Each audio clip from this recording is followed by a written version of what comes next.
הוא מייסד ומנכ"ל אדקס, הפלטפורמה הבינלאומית ללמידה דיגיטלית של הרווארד ו-MIT.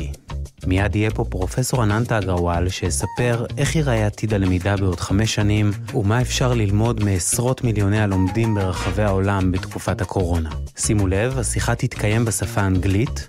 למי שמעוניין ניתן לצפות בשידור מתורגם לעברית בערוץ היוטיוב של קמפוס אייל. המאסטרים, המרצים הטובים בישראל מגיעים עליכם עם קמפוס אייל, אתר הלמידה של ישראל. עורך ומגיש, אסף וייס.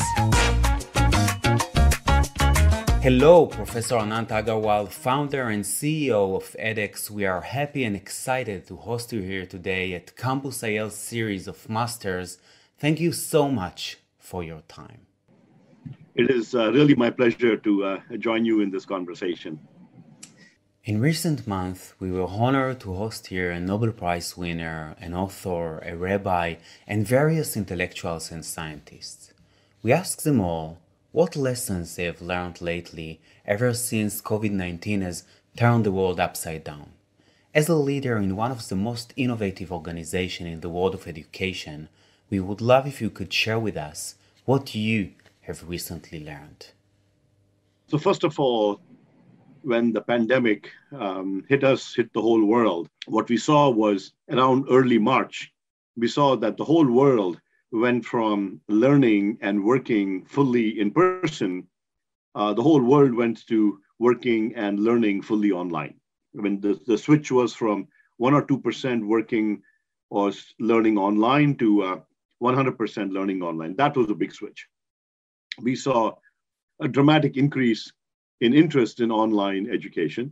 And on edX, in the month of April, for example, we were seeing 10 times the number of people coming and registering on a platform versus the same time 1 month earlier in February.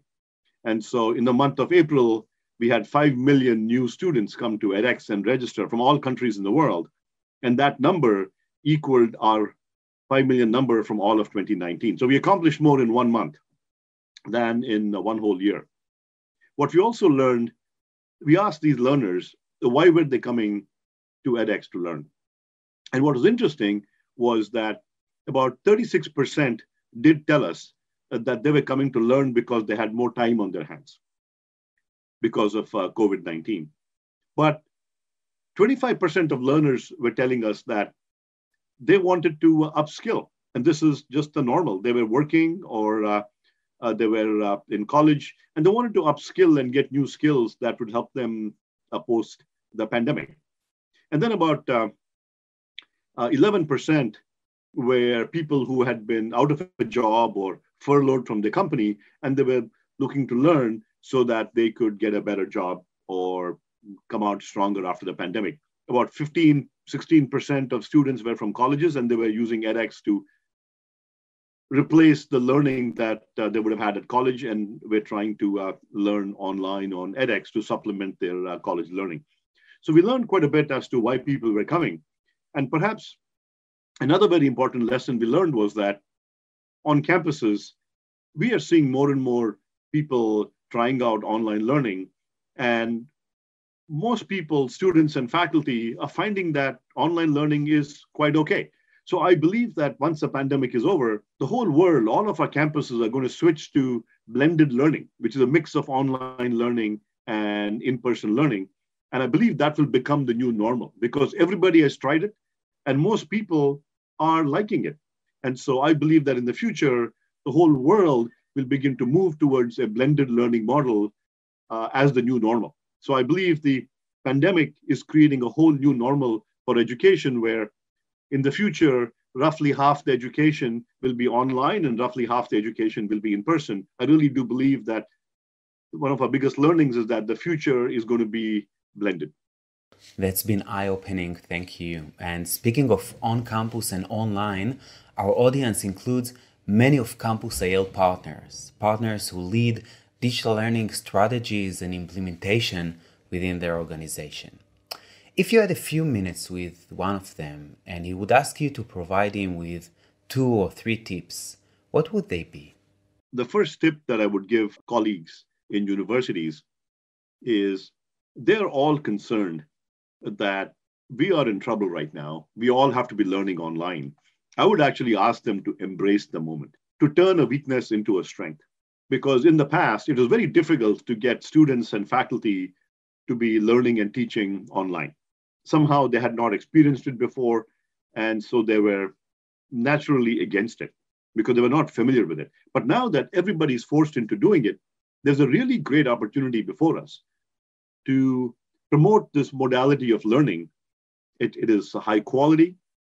It can provide new flexibilities for students. It can provide better learning outcomes, particularly when used in the blended learning model. So one big tip I would give faculty and colleagues at university is to embrace the moment and to use this moment to innovate in education, because universities in the world is completely ready for it. They've tried online learning and they're ready for it, to really encourage and promote online learning. That is one. I think the second thing is to begin thinking of what will education look like after the pandemic, and to begin preparing for the new normal. The new normal will be blended learning. So a second tip I would give my colleagues at other universities is to not try to go back to the normal, or not try to go back to what was true in the past, which is 100% in-person learning on campuses. My one strong tip would be embrace the new modality and continue down the path of blended learning, where you create both online and in-person modalities for your students. The third tip would be that learn as much as you can right now. Everybody's learning online. Learn as much as you can by talking to students and faculty, what is working with the modality, what is not working. Conduct experiments.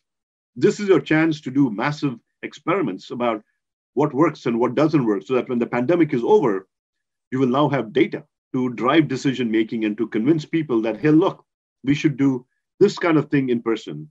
We should do this kind of thing completely online, and find new ways of merging the two. So these would be my 3 tips for colleagues and leadership of other universities. Thanks for those tips and insight. That is very helpful, and it brings to my mind our current challenge. You've mentioned that since the beginning of this pandemic, you have experienced a significant growth in the number of learners at edX. However, during this period, we are also hearing more and more criticism from students and parents claiming that digital learning just doesn't work. What would you answer to such claims? It is actually very unfortunate that the kind of learning, the digital learning, so to speak, that a lot of people are doing today is actually not the best way of doing digital learning. What we've done is we have transitioned what we did in person in class, and now we do it over Zoom. So previously, we would sit in a class in front of a professor for 1 hour or 90 minutes and just listen to the professor. Unfortunately, we are doing the same thing now. We're just doing it over Zoom. We're sitting in a chair, and then we're listening to a Zoom lecture for 1 hour or 90 minutes. And unfortunately, this kind of learning is not true digital learning. As you know from your own experience at Campus IL and other modern digital platforms like OpenEdX and edX, active learning is a much better way of digital learning, where you have short videos, 5-10-minute videos interleaved with interactive exercises, where you show somebody a short 5 or 10-minute video, and then you give them an exercise, or you ask them to go into breakout rooms and have a discussion. These kinds of active learning methods are much better. And so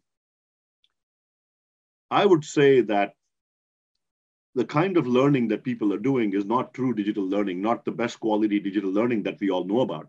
And I think we need to make sure that people are using the latest in technologies, using active learning, for example, to get the best of online learning.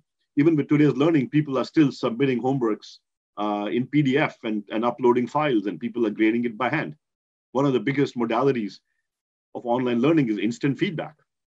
You can create exercises and problem sets which are graded by computer. And students love it when they get instant feedback.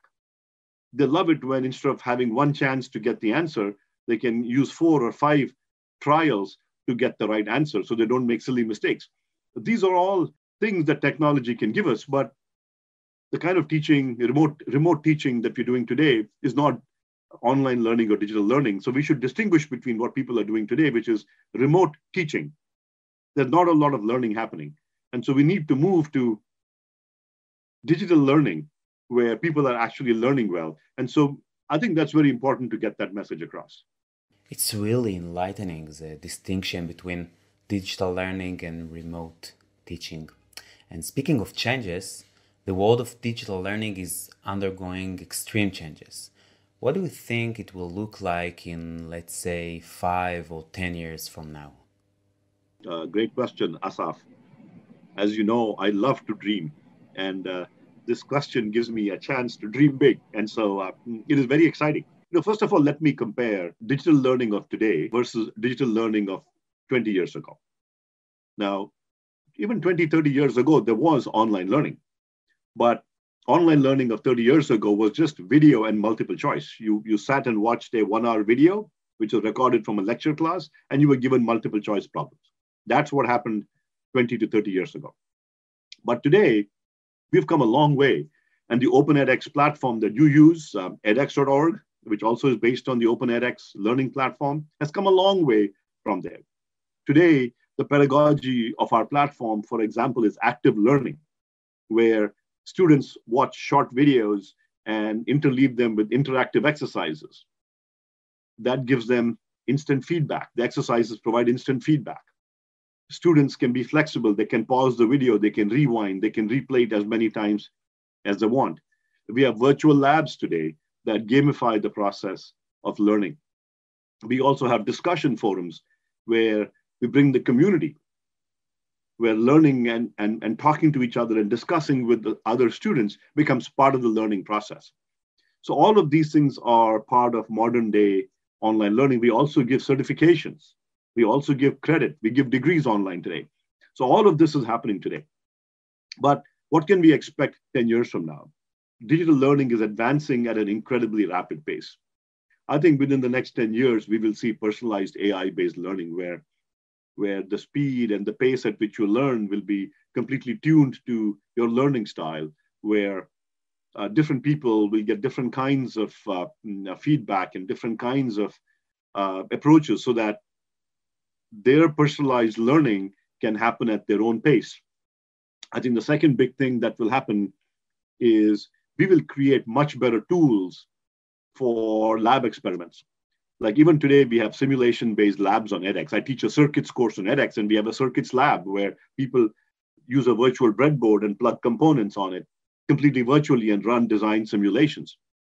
But in the future, we will see much better virtual labs using augmented reality and virtual reality, where you will almost feel like you are in a real lab.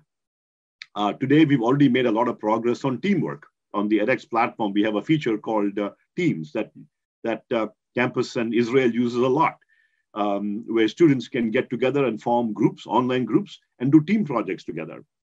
We are advancing that technology tremendously. And over the next few years, we will make huge advances in how team projects will work. People will be able to work together much more closely. They will be able to contribute and work on these problems together in a much, much more integrated manner. I think we will also see major improvements in technologies used to grade open-ended problems. On edX today, we have, for essay-type questions, open-ended questions, we have peer feedback, where people can review each other's work using peer review. We also have prototyped machine learning and AI-based essay graders that work quite well. We're going to make substantial improvements to that. And over the next few years, we will see much, much better graders for open-ended answers so that people can get feedback. People will also be able to get feedback for their essays. So I see the potential of quality of learning increasing. I also see much bigger access in the next 10 years. So today on edX, we have 35 million unique students from all over the world. And then when you combine all the students that are on Open edX platforms like Campus, the French national platform Fun, and others, there are 100 million students all over the world, roughly, learning on Open edX. Over the next 10 years, I would like this number to reach 1 billion. I would like to increase access continually through edX and Open edX, and the number of people learning to reach 1 billion and learning very affordably so that we increase access to learning for everybody. So I think the two big things we will see are improvements in quality and personalization, as well as improvements in access. Wow, that's fascinating. You've talked earlier about blended learning, and I was wondering what changes edX plans to make in order to adapt the courses and platform to a hybrid learning model. Another excellent question, Asaf. We are already doing a lot of work right now, and within a few weeks or months, we will be releasing a lot of features for the blended learning. Let me give you some examples. First of all, a few months ago, earlier this year, edX launched edX Online Campus. Online Campus is a product which enables a university to enroll its students and have them take an online class. Think of it like a textbook. And with Online Campus, the students can come in, a local faculty member from the university can work with the students and facilitate the learning as well. So imagine they can be student from one university and the professor will be helping them, but the videos and the exercises are coming from another university. So this kind of model will enable sharing and the blended learning model. So we offered edX Online Campus for free to universities all over the world. And we had 500 universities sign up in the past few months when we were offering edX Online Campus for free. And we had tens of thousands of students from universities come and learn. We are building more features into edX Online Campus. One feature that our team is working on right now is to provide sophisticated dashboards for the faculty at universities to be able to see how the students are progressing. So we're providing a number of tools for the faculty to be able to manage and guide their students. A second big thing that we're providing for blended learning is supporting the various learning models. So we are seeing three ways in which people are using edX Online Campus at universities. One is what we call independent learning. The students are just coming and learning by themselves. The second method is called facilitated learning, where the faculty member, the student is learning mostly independently, but the faculty members might answer some questions or provide some help. The third modality is blended learning, where the faculty member is actually teaching the course and using parts of the material for the students to learn. So we are building features where in the future for blended learning, where faculty will be able to select pieces of content to show their students. We will also be building future features where faculty will also be able to author content on the platform to create a more mixed model of learning. So but there are a lot of features that we will be seeing coming out in the future over the next few years to make this model even better. Sounds exciting. I would like to bring you back a decade to the famous and successful MOOC you developed at MIT. If you were given a chance to return the very beginning, what would you do differently? I'm not sure I would do anything differently. It was a big experiment. We were trying a lot of new things. And in that first course, we had 155,000 students sign up from 162 countries. Today, that course has had over 500,000 students who have come to the course and who have been learning. Today, the course is offered somewhat differently than when we first launched it. One was when we launched it the first time, it still looked like a full campus course. It took 3.5 months to run and finish. And the timing was exactly the same as a campus semester. We made some changes. One is we've divided the same big course into 3 smaller modules so that students can now take the course in smaller chunks and they get a certification for each chunk. That is one big change, which is people want to learn in smaller chunks. People don't want to learn in four-month chunks. And so our courses have become much more modular and we give certifications for each module of the course. So that is one big change. Second big change is the flexibility. The first time we offered it, people were taking the course synchronously. There was a start date and an end date and everything was organized by week. But today, the 3 courses run in what we call self-paced mode, where the course is open for many years. And a student can start anytime. They can start tomorrow or a week from now. They don't have to wait 6 months for the next run of the course. People want to start whenever they can. Some people want to go fast, some people want to go slow. So with self-paced learning, it makes it very easy for people to progress at their own pace.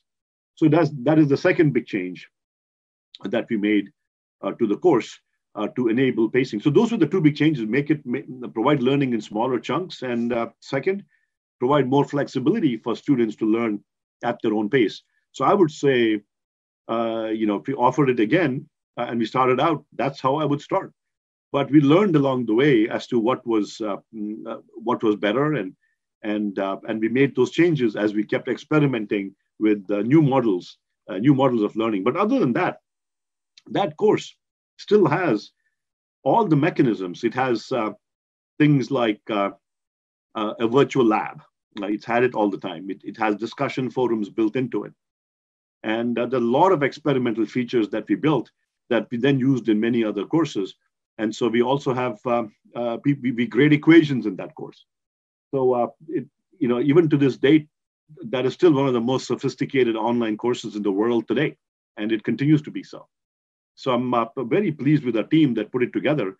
And, there's not much that we would do very differently. That was eye-opening, Professor Agnant Agarwal. It's been true pleasure hosting you on Campus AL's series of masters. I want to thank you again for this fascinating conversation. Thank you very much, Asaf. It was a real pleasure for me to have this conversation. And I wish you all the best, and all my colleagues and students in Israel and on campus, I wish them all the best and safe health. המאסטרים, המרצים הטובים בישראל מגיעים עליכם עם קמפוס IL, אתר הלמידה של ישראל. עורך ומגיש, אסף וייס.